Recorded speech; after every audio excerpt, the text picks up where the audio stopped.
pretty big win. Happy for Coach Shaw and those seniors going out with a big win. But I was more excited about the turnaround they had in the middle of the season. They were struggling and they found something. And obviously in the latter portion of the season they were able to pull out some victories. Well, that's a good segue. Speaking of struggling and then finding something in the middle of the season. Figured you'd like that. I think you've referenced this before, but what was it that, I mean, maybe, I think you said something like there was some stuff early on that you shouldn't have been there, or you didn't think would be there that was. What kind of did you have to get over? It was several things, but I think one of the more glaring things was the fact that, and I hate to keep going back to last year, but we did win the Super Bowl last year, and through that process, at the end of the season, when you go to the parade and you get the ceremony and the ring, it makes you forget how difficult it was to get to that point, to reach the mountaintop.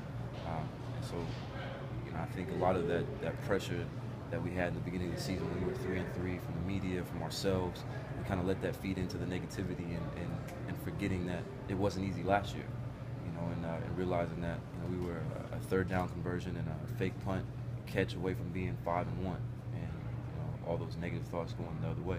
So I think that had a big part of it, and also us just playing for each other, realizing that we just needed to trust each other and believe in each other, and then also trusting ourselves and go out there and play Seahawks football. Was there a single turning point in your mind? I mean, you guys have won the last 6, you've won 9 of the past 10. What was kind of the moment that you felt things kind of shifted? Not a singular moment, but a gradual step. I think the Rams game played a pivotal role, and then the Dallas game was kind of a sticking point when things needed to be realized and changed. But it wasn't one particular moment. It was a gradual change for us. What was it about the makeup of this team that the noise and negativity didn't cause dissension, but in turn caused you guys to come together?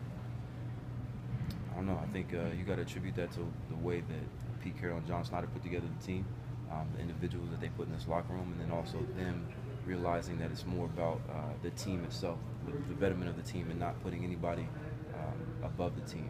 It's not about the individual. It's about the collective group going out there and being successful together. So I got to give a lot of credit to our staff and obviously the organization and management.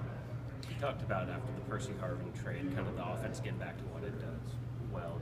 Did you feel a shift in the offense after that? A little bit.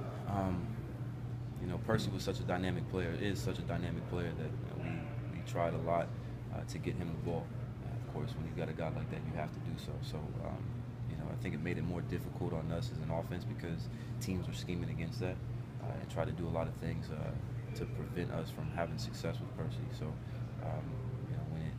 when it did change, I just think that we just tried to do whatever we could offensively, and unfortunately enough, we got a guy at quarterback who can pass it around everybody. So I think it made it a lot easier on our offense as a whole. You were kind of